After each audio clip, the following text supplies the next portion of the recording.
We are very excited to have with us Mr. Arthur Hardy. Welcome to Viva Nola. Very happy to be here. All right, Mr. Hardy. So we before we start digging into all this Mardi Gras stuff, tell us a Mhm. little bit about yourself. How did you get to be the biggest New Orleans historian about Mardi Gras? By accident, I think. My wife and I were both high school teachers in the mid 1970s. Frankly, we were looking for a way to make money, and we said, "What is there a need for?"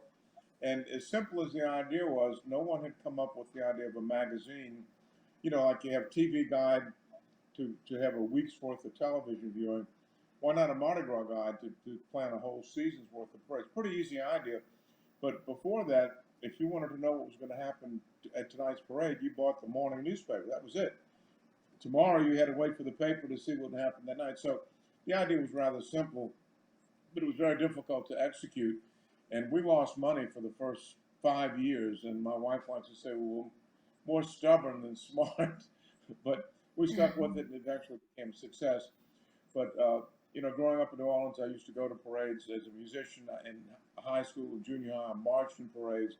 Then I was a high school band director. We marched in parades. So I was always involved in Mardi Gras and loved it, and eventually turned it into a fairly successful business. So I've been very blessed. I enjoy what I do, and I hope to continue for at least another 30 or 40 years. I'll be Okay, 120. yes. Okay. All right. So, well, that's very exciting. That's a very exciting story, definitely. But okay, so January 6th marks the official opening of Carnival season. This Right? date is called 12th night. So, could you Right. explain to our viewers the significance of 12th night? Well, in the Catholic Church, it's the Feast of the Epiphany when Christ was visited by the Magi, by the three wise men. And that the church tells us that's the official start of the carnival season. Now, carnival comes from the word carnivale, which is Latin for farewell to meat or to flesh.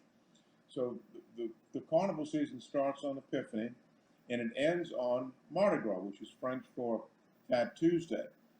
Uh, and here's where it gets complicated. The carnival season can be as short as 28 days or as long as 63 days. And that depends upon the date of Easter, which the Catholic Church moves each year.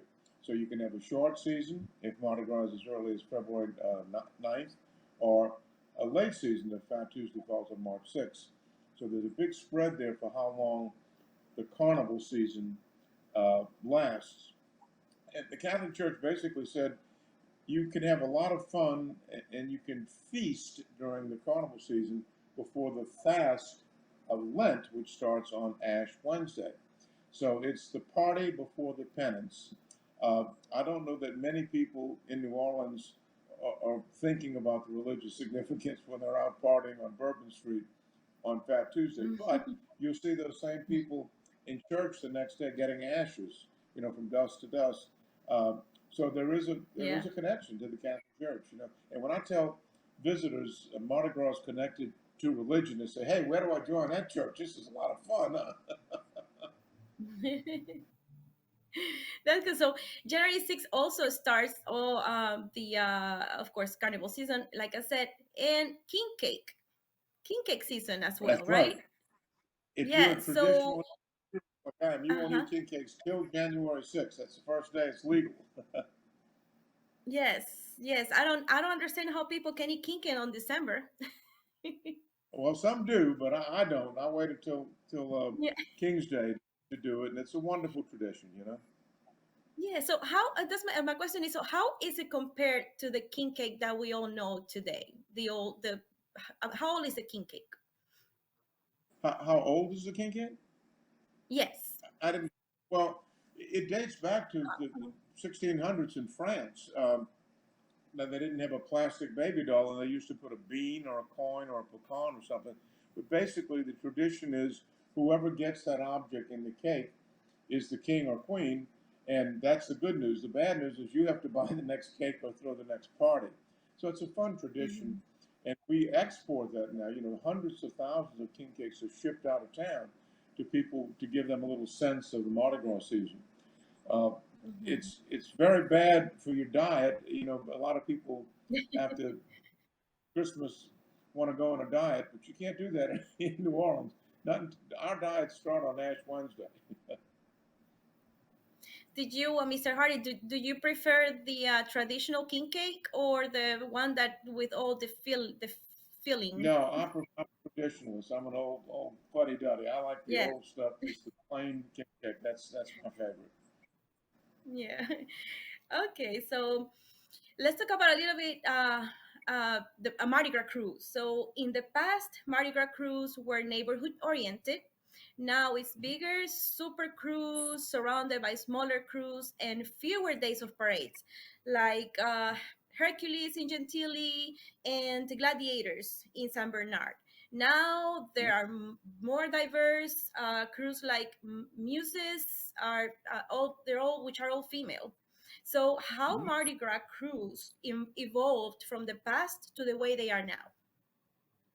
Well, really, the first parade, the first cruise, started in 1857. And up until 1900, you only had three or four parading crews. And these were all uh, white men who pretty much ran the city and ran society. They were, in some cases, rather wealthy. And this was a free party they gave to visitors and to locals. Now, since then, it's become extremely diverse and inclusive. It started out small, and now it's big. It started out exclusive, and now it's inclusive. The women have taken over Mardi Gras the last 10 years. The biggest crews and the most new crews are now populated by women, and I think that's a good thing. Uh, there's something for everybody in Mardi Gras. If you want to join an organization, you'll find one to join. Now, it's not free. It's free for the public, but not free to join. But there are all male crews, female crews, predominantly black crews, predominantly white crews, gay crews, co-ed crews, just about any combination of gender and race that you want is there. And the other neat thing about Mardi Gras is you can enjoy it as a spectator. You don't have to pay a penny to appreciate and enjoy Mardi Gras and be a part of it. Uh, Although it's not really a spectator sport, you know, we get involved in parades. You don't just watch a parade. You're out there on the street grabbing goodies and having a good time. But I appreciate how it's not only expanded, but uh, become more available to a wider base of people. And as I said, there's something for everybody in Mardi Gras. The neighborhood parades are gone, and I miss that. But still, the trade-off has been there's more opportunity now for people to participate, and I think that's a really good thing. Okay, all right. Yeah, I mean, I I just like how the neighborhood parades. I remember the Metairie parades. I mean, when my kids Yeah, were little, still on. we just went down this. Yeah, and then we used to go in the cold weather with my baby girl to the big parades too. So it's something that for generations we'll be creating these memories, and every year is different and but always fun. Yeah, you're right, and I too missed the neighborhood parades. When I was band director at Brother Martin High School, we used to parade in Pandora and Hercules, which were in Gentilly, where the school was. We also participated in New Orleans East parades, which, as they say, ain't there no more. Uh, the one parade that survived from New Orleans East is Pontchartrain, which now parades downtown. You know, we had West Bank parades like Allah and Choctaw and Cleopatra, and they've all moved to the St. Charles Avenue route. Uh, but I still think Mardi Gras is better now than it ever was. But we gave up something in that transition. But Mardi Gras evolves each year, and this is going to be the most anticipated parade season ever because we missed last year because of COVID. So Right. people just Hmm. can't wait to get out there and have fun. I know I'm ready for it. Yeah, I can imagine. Especially you, huh? Yes, sir. So okay, so besides admiring the colorful and beautiful designs of each float, people also like the throws, but not many know the story of a particular one, the famous doubloons. What are the doubloons? And what is Okay. the significance of carnival throws, including the popular Mardi Gras beads? Okay. Well, throws really distinguish our parades from parades around the world. Like the Macy's parade on Thanksgiving Day in New York and the Rose Parade in Pasadena on New Year's Day, the emphasis on the beauty of the floats as they pass, and people applaud, and that's nice. But our parades, you don't just see the beauty, you participate because we give you free gifts to take home. Pretty neat when you think about it, that people spend money to ride on a float, to wear a costume and mask so nobody knows who you are, and then you got to give away thousands of dollars worth of gifts to strangers who can't even thank you because you got a mask on. It makes no business sense at all. But that's really what distinguishes our parade from other parades. You mentioned the doubloon. That was invented by the Rex organization, which incidentally this year celebrates its 150th anniversary.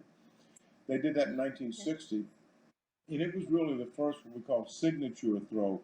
That when you went home, you could say, "Oh, I know where I caught this. It was the Rex parade because it says so on this little coin." It would have the insignia or logo of the coat of arms of the crew on one side, and on the other side, the date and the theme of the parade. So it's like a permanent memento saying, I was at this parade, rather than a T-shirt, from a concert. This is signifies the fact that you were there. Now, doubloons are not nearly as popular. People want more expensive things like the hand crafted muses shoes, and almost every crew now has a signature item. The purses from Nick's, and there are just so many different things. There's a lot of competition. But how do we distinguish our crew? And these things cost a lot of money. They take time to decorate, but it makes what we do special and different than parades anyplace else on the planet, really. So talking about that, the signatures for that all the different floats or crews have. Mhm. This is my next question. So Mardi Gras crews have been around for a long time, right? They Sure. all have their own traditions. Can you explain the most important traditions of some of the older Mardi Gras crews that they're still continue today, like Zulu, Rex, Endymion, and Bacchus? For example, Zulu, we know they have coconuts, and Rex, the toast between the king and the queen. What about Endymion Mhm. and Bacchus? Can you explain a little bit more about those? Well, Bacchus was the first crew that had the idea of celebrity king. Now, when I say that, I have to give one little disclaimer. In 1949, for 1 year only, Zulu had a celebrity king, Louis Armstrong, who was from New Orleans, and he came back to be king. But Bacchus in 1969 started it as an annual tradition that continues today, where they'd have a king or a god, Bacchus, who would be a celebrity. And Endymion actually started before Bacchus, but transformed into a Bacchus-like crew in 1974 and followed Bacchus with the idea of guest celebrities, and they still continue that. The difference is that the Endymion celebrities also perform at their post-parade party in the Superdome. So the Bacchus king is just honored. He doesn't have a function, an entertainment function, other than being there. Where Endymion celebrities actually perform at the little party in the Superdome after the parade. Hmm. You mentioned Okay. Rex too about traditions. They're Yes. the oldest existing parade. Started in 1872. This is the 150th anniversary, and they kind of represent the old school of Mardi Gras. Smaller floats, not as many floats, very classical themes each year. The emphasis is more on the beauty of the parade than the throws, although they throw a lot of things, including float specific throws, where you catch something from each float that says it was that float. Uh, I like the royalty, the regalness of the king and queen and the maids in the court. And each year, WYES television broadcasts the meeting of the courts, Mardi Gras night, when Rex calls on the Comus crew, which is the first parade, but they don't parade anymore. They just stage a ball. And that kind of closes Carnival on Mardi Gras night. And, these traditions, they're all just fun. Nobody really thinks I'm a king or a queen, but for one day you can be. And it's all make believe, it's all make believe. But it's fun. And New Orleans, we take our fun seriously, thank you. I see. I mean, I seen the people dressing up like, I mean, ballroom dresses, and Yeah, it's beautiful. it is, and it costs a lot of money. It's a unique experience. A carnival ball, uh, most of them, the traditional ones, they're not tickets. They're not. You don't buy them. You're honored to be invited. You get an invitation for you only, or you and your spouse or something. But it's not something you can give to someone else. It's not transferable. And the emphasis is on not how many people. We had 10,000 people at our event, but who's lucky enough to be invited. It says, hey, I'm kind of special. I got invited to this private event, and Hmm. by custom, you must dress up, men in tuxedos, ladies in long gowns. So a lot of money is spent. Women get their hair fixed, and uh, maybe a taxi driver gets you to the function, and there's a dinner after, and flowers, and so an awful lot of money is spent as an attendee just to watch other people have fun and promenade Yeah. around the dance floor. And Hmm. again, it makes no economic sense, but it's who we are. This is how we Right. celebrate. There's the public side of Mardi Gras, the parades, and then the private side, the the balls. Now, events like the Orpheus Escapade for Orpheus, the Endymion Extravaganza, and the Bacchus Rendezvous, they do sell tickets. And if you know a member, you can buy a ticket. In some cases, they're advertised for sale in our magazine, our Mardi Gras Guide, and the website. And it, they're not traditional in that the emphasis is on the entertainment, not the royalty. So again, something for everybody. Not everybody can do everything, but if you can't find something to participate in New Orleans and Mardi Gras, you're not trying very hard. Yeah. Mr. Hardy, can you explain, now we talk about Rex, and we mentioned a little bit about Zulu. Can you explain a little bit what is Lundi Gras? What Lundi Gras is? Sure. Mardi Gras, as we celebrate it today, it started in 1987, I believe.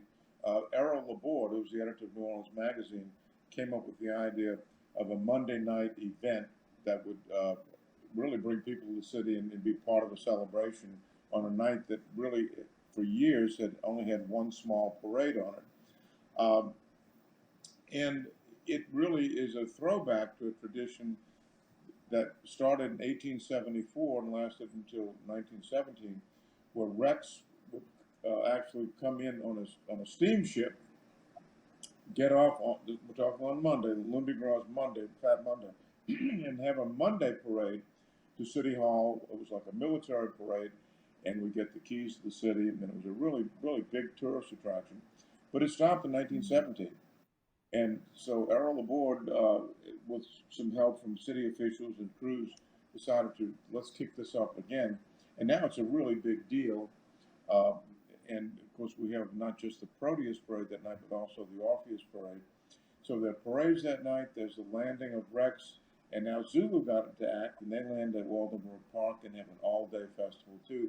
So what used to be a kind of a slow day to get ready for Fat Tuesday is now a big blowout. There's wall-to-wall attractions from 9 in the morning till midnight on Lundi Gras, and it's a relatively, well, it's 35 years old now, relatively new in Mardi Gras terms tradition that again has added another element of participation. And we talked about Zulu briefly. Zulu Hmm. was the first club to integrate, to have white riders. They're not members, but they're riders, and it's wide open. There are women who ride sometimes in Zulu. The tradition is that if you're going to ride white, black, or green, you have to wear black face, which is kind of fun, and it's their tradition. Uh, it's somewhat controversial, and some people think that it's undignified. I don't, and they don't. It's that this is what we do. We've been doing this since 1910. We think it's fun. If you don't like it, don't come. you know? And I kind of like that attitude that don't tell us how to celebrate. We know what we're doing and we're enjoying ourselves. And if you don't get it, too bad. Yeah, exactly. All right, Mr. Hardy. So, okay, so you mentioned that Rex invented or introduced the doubloons. If I Well, both. I mean, understand that a one. man named H. Alfred Sharp. brought the idea to them and said, "I think The this is a idea. neat throw. It's safe," and they Mhm. bought it. And 2 or 3 years later, other organizations, and eventually every crew had to have doubloons. Now, not all of them do. They've gone on to other things. You mentioned beads. Mhm. Uh, that's a Yeah. tradition that started in the 1920s, and the reason is that they have a utilitarian value. It's not just like a I don't know, token of some sort. You can wear beads, and a lot of people Mhm. do, and it's kind of a fun gift. But there too, that's not that they've lost popularity, as have Mardi Gras cups. Each year, new items come on board and replace some of the old ones. I don't think we'll ever Mhm. stop doing balloons, but uh, although some crews have, but we're always looking for new ways to celebrate, and it's a big business. I mean, a lot of money is made in this industry, and there are no official items. There's not. I mean, people will say we're the official beer or the official radio station, but there's no governing authority like the NFL or the Olympics uh, to declare an official hat. I've been doing our Mardi Gras Guide magazine. This is the new one for 46 years, but I can't call it the official magazine of Mardi Gras because who would give me that honor? It's not something you can buy. Mardi Gras is like Christmas; it belongs to everybody. So Mhm. if somebody comes up with another magazine and it's better than mine, that's the beautiful thing of capitalism and entrepreneurship. Uh, Everybody can have a piece of this thing, and Yes. and I think it's Mhm. I think it's terrific. Definitely, and that's something that we're gonna mention later in this interview. But I mentioned Rex because it's been said that Rex introduced the Mardi Gras colors, purple, green, and gold. Can you explain the Right? meaning of the Mardi Gras colors? And is it true Sure. that Rex invented the colors? Well, they selected the cover colors in 1872 for their first parade.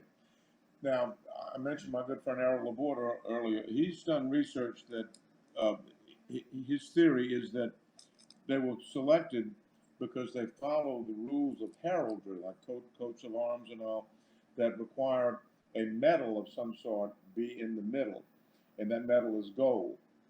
And the other colors, you can pick what you want, but they picked purple and green. And without any particular meaning assigned to them in 1872. Now, 20 years later, Rex had a parade whose theme was symbolism of colors. They had 20 floats, all kind of different colors. And in that parade, they told us green stands for faith, purple for justice, and gold for power. Uh, there have been other interpretations of it, but Rex tells us that that's what they chose them to mean.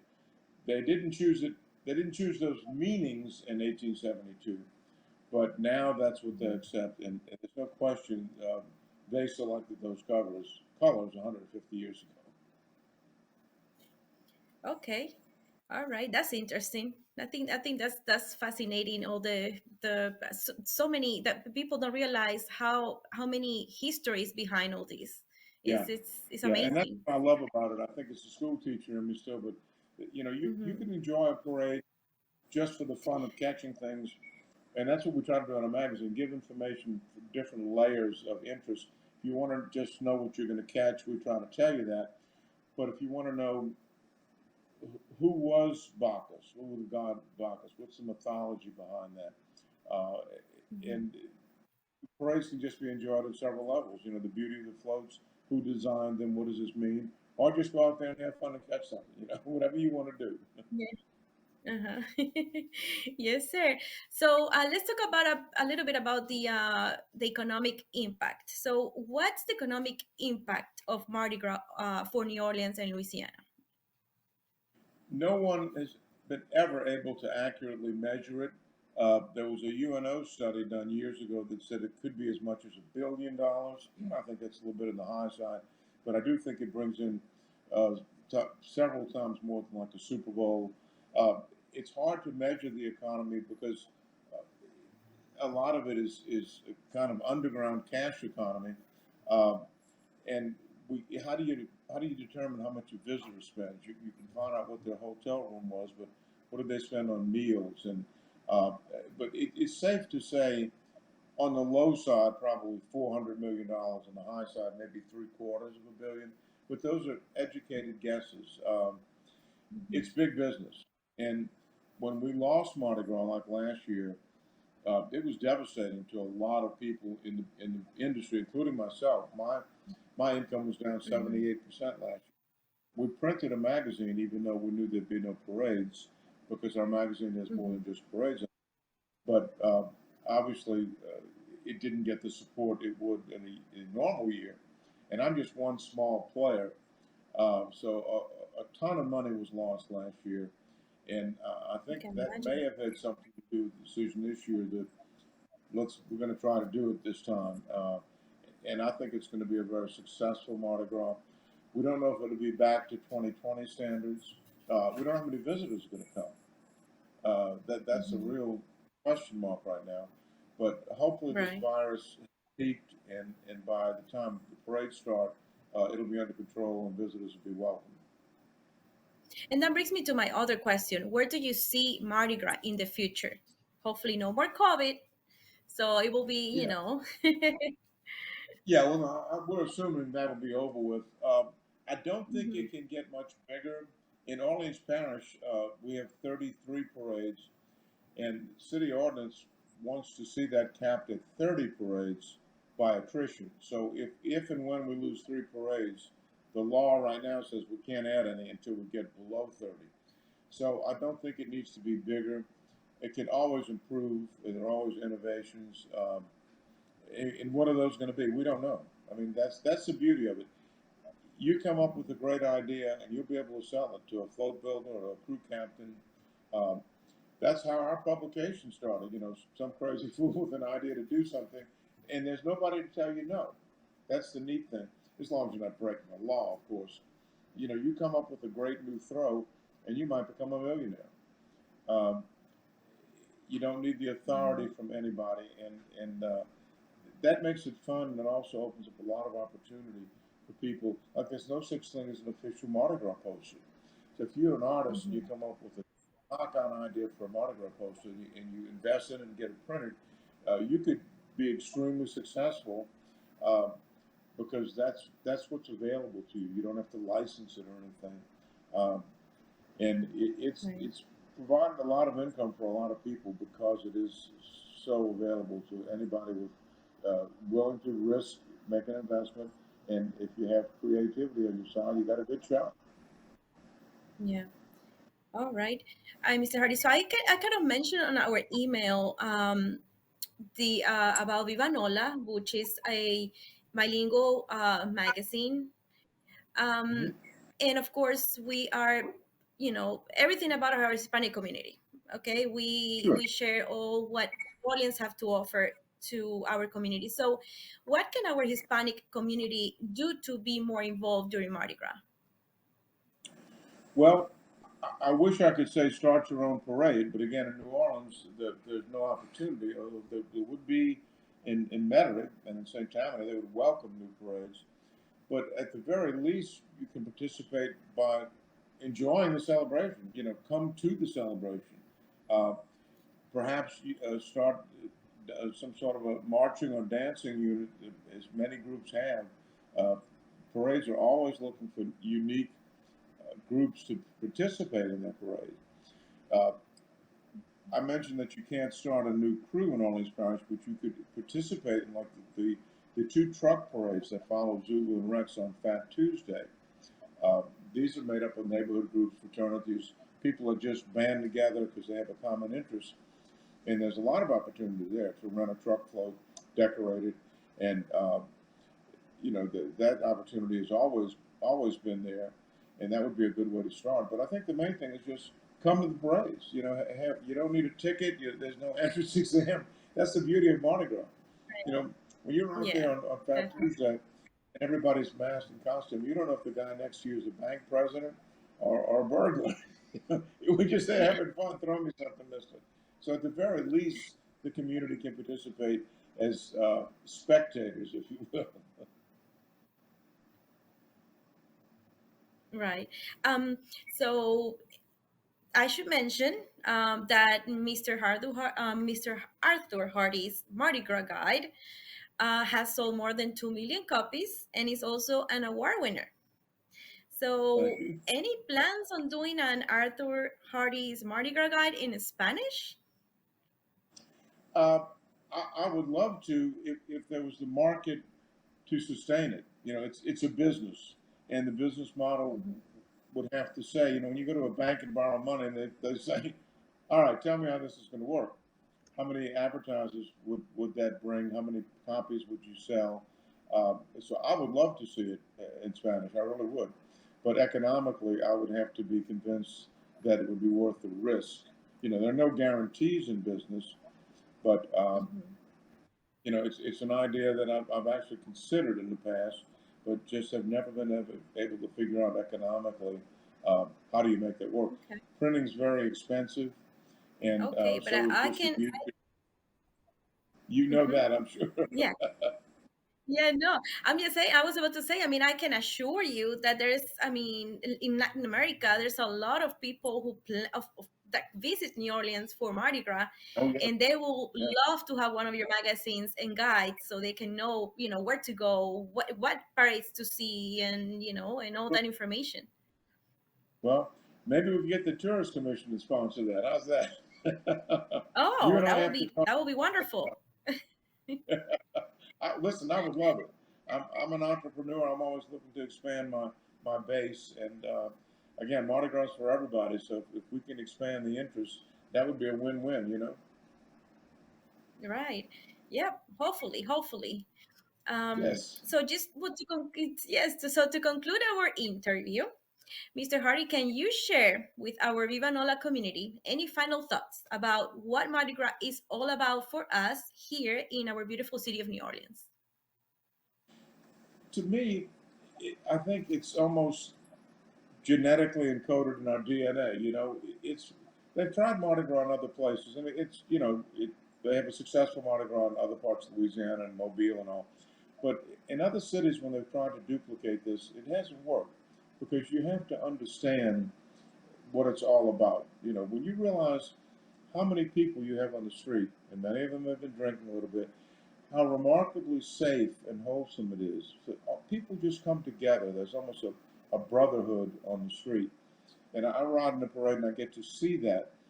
People are just sharing hot dogs and bathrooms, and uh, you kill each other to get your throat. But if you see some little child who didn't get it, it doesn't matter their color. You hand it off to them. Uh, there's just such a spirit of camaraderie at Mardi Gras, and I wish we could keep that for the entire year. This city just comes together, and to me, that's the beauty of it. It's not Mardi Gras to me is not just this. It's not the parade in front of you. It's everything around you. The sights, the smells. I enjoy watching the people as much as I do the parade because Yeah. it's just a warm and wonderful thing. And I'm not trying to sound like the Chamber of Commerce or something, but I never get tired of it. I thought at some Mhm. point, this is a business. You know, at some point I'd say, I had enough of it. I don't. Every year I get excited that first parade. I'm a kid again. You know, it makes us young again, and you just have Yeah. to throw yourself in. And like I said, if you can't have a good time in a Mardi Gras parade, check your pulse. Maybe you're not alive. Yeah. Yes, but you've been wonderful. I really appreciate you chatting with us today. Can I say you are can I say that you are in you're gonna be the first time on a Hispanic magazine, bilingual Yes, this is the magazine? first.